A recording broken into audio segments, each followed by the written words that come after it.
ഇംഗ്ലണ്ടിലെ Manchester railway സ്റ്റേഷനിലാണ് ഞാൻ നിൽക്കുന്നത്. വെയിൽസിലേക്കുള്ളൊരു യാത്രയാണ്.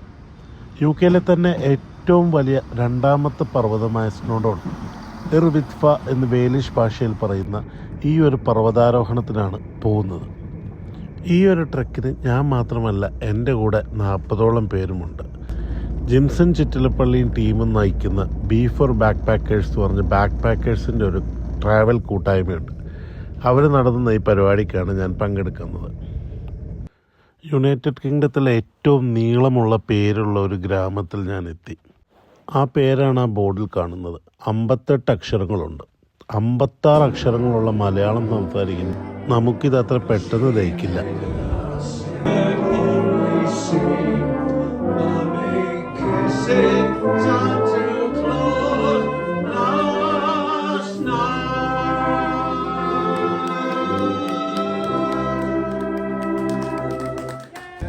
അവിടെ ജിംസൺ എല്ലാവരും കോർഡിനേറ്റ് ചെയ്യാണ്. ഒരു ലേക്കിൻ്റെ ഓപ്ഷനും അഡ്വഞ്ചർ പാർക്കെല്ലാം വിട്ടിട്ടുണ്ട്. മനോഹരമായ ഒരു അഡ്വഞ്ചർ പാർക്കിൽ പോയതിന് ശേഷം ഞങ്ങൾ തിരിച്ച് ഹോസ്റ്റലിലേക്ക് പോവുകയാണ്. നാളെ വലിയൊരു സാഹസികത മുന്നിലുള്ളതുകൊണ്ട് തന്നെ അഡ്വഞ്ചർ പാർക്കിലെ ആക്ടിവിറ്റീസിലൊന്നും ഞാൻ കാര്യമായി പങ്കെടുത്തില്ല. അതുകൊണ്ട് വീഡിയോ എടുക്കാൻ പറ്റാത്തതുകൊണ്ടാണ് അഡ്വഞ്ചർ പാർക്കിലെ ആക്ടിവിറ്റീസ് ഇവിടെ പോസ്റ്റ് ചെയ്യാത്തത്. വളരെ ഹൈജീനിക് ആയിട്ടുള്ള നല്ല വ്യൂ ഉള്ള ഒരു ബെസ്റ്റ് ഹോസ്റ്റൽ തന്നെയാണ് B4 ബാക്ക് പാക്കേഴ്സ് നമുക്ക് വേണ്ടി ബുക്ക് ചെയ്തിരിക്കുന്നത്.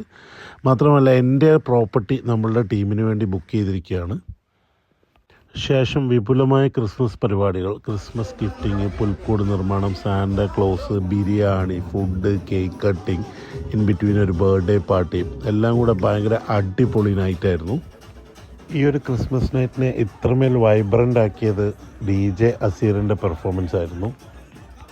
12 മണിയോടുകൂടി എല്ലാവരും തിരിച്ച് റൂമിലേക്ക് വന്ന് അങ്ങനത്തെ ഒരു മനോഹരമായ ക്രിസ്മസ് രാത്രി കഴിഞ്ഞു.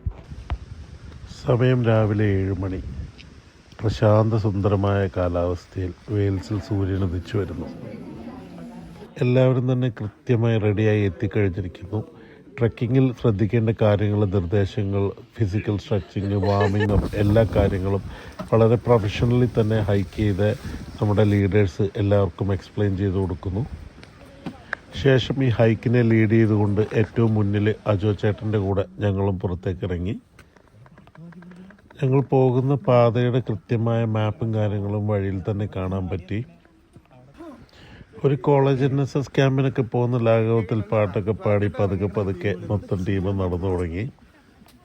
ട്രക്കിൻ്റെ ഏറ്റവും മുന്നിൽ അജോ ചേട്ടനും ഏറ്റവും പുറകിൽ ജിംസണും പിന്നെ ബാക്കി മൊത്തത്തിലുള്ള എല്ലാവരുടെ കാര്യങ്ങളും സേഫ്റ്റിയൊക്കെ നോക്കാനായിട്ട് നിൽക്കുമുണ്ടായിരുന്നു. ട്രക്കിങ്ങിൽ ഏറ്റവും പുറകിൽ അകപ്പെടാതിരിക്കാൻ വേണ്ടി അജോ ചേട്ടൻ്റെ കൂടെ ട്രക്ക് ചെയ്ത് ഞാൻ എൻ്റെ സ്പീഡ് കാരണം പതുക്കെ നടുക്കെത്തി. അങ്ങനെ ട്രക്കിങ്ങിൽ ഭയങ്കര എക്സ്പീരിയൻസ് ഉള്ളതുകൊണ്ട് തന്നെ ട്രക്കിൻ്റെ ഏറ്റവും അവസാന ഭാഗത്തിലൂടെയാണ് നമ്മൾ നടക്കുന്നത്. ഈ ഗ്രൂപ്പിൽ ഏറ്റവും പുറകിലാണ്. എക്സ്പീരിയൻസ് ആയിരുന്നു.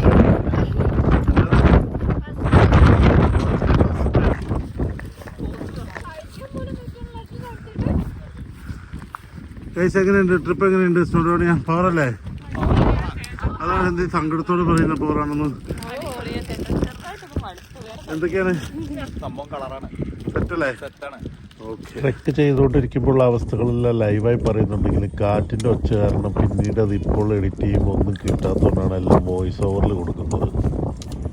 അല്പം മുകളിലേക്ക് എത്തിയപ്പോൾ കാറ്റ് അത്യാവശ്യം ശക്തിയായിട്ട് ആ സമയത്ത് ഒരു പ്ലാസ്റ്റിക് കൂട് പറന്നു പോയിട്ടുണ്ടായിരുന്നു. പറന്നിട്ട് അത്ര ദൂരെയുള്ളൊരു മലയുടെ മുകളിലേക്കാണ് പോയത്. ആ ഒരു പ്ലാസ്റ്റിക് കൂട് ആ ഒരു പ്രദേശത്ത് വീടപ്പം അത് പെറുക്കാൻ വേണ്ടിയിട്ട് നമ്മുടെ ട്രിപ്പ് ലീഡറായിട്ടുള്ള ജിംസൺ ആ പ്ലാസ്റ്റിക് കൂട് പെറുക്കാൻ വേണ്ടി എടുത്തൊരു എഫേർട്ടും അത് തിരിച്ചു വന്നൊരു കാര്യമാണ്. ഇതാണ് എനിക്ക് ഈ ട്രിപ്പിൽ ഏറ്റവും ഇൻട്രസ്റ്റിംഗ് ആയിട്ട് അതിൻ്റെ ഓർഗനൈസറിന്, പ്രത്യേകിച്ച് ജിംസന് ഒരു ഹാൻഡ്സ് ഓഫ് കൊടുക്കാൻ വേണ്ടിയിട്ട് തോന്നിയൊരു നിമിഷം. അദ്ദേഹം ആ മല മുഴുവൻ കയറി അതും പെറുക്കി അതും പിടിച്ച് തിരിച്ചു വരുവാണ്.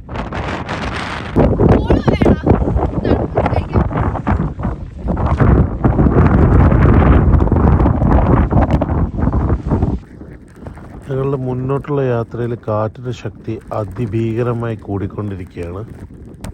പക്ഷേ എല്ലാവർക്കും നല്ല മോട്ടിവേഷനും നല്ല ട്രെക്കിംഗ് സ്പിരിറ്റും ഉള്ളതുകൊണ്ട് തന്നെ എല്ലാവരും മുന്നോട്ട് തന്നെ പോകുന്ന ഒരവസ്ഥയാണ് ഇപ്പോൾ ഉള്ളത്. മുന്നോട്ടുള്ള ഈ യാത്രയിൽ കാറ്റ് അതിഭീകരമായി വീശിയെങ്കിലും എല്ലാവരും തന്നെ ഈ ട്രെക്ക് അച്ചീവ് ചെയ്തു. കുറച്ച് പേര് ഏറ്റവും ടോപ്പിലെത്തിയെങ്കിലും ബാക്കി എല്ലാവരും തന്നെ ഒരു 10-20 മീറ്റർ താഴെ തന്നെ അച്ചീവ് ചെയ്തിട്ടാണ് തിരിച്ചിറങ്ങിയത്.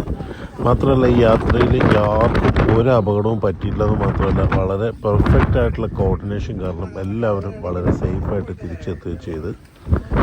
അപ്പോൾ ഞങ്ങൾ മുന്നോട്ടുള്ള ട്രക്കിൻ്റെ കുറച്ച് ഭാഗങ്ങളും കൂടെ കാണിച്ചിട്ട് ഞാൻ ഈ വീഡിയോ അവസാനിപ്പിക്കുകയാണ്.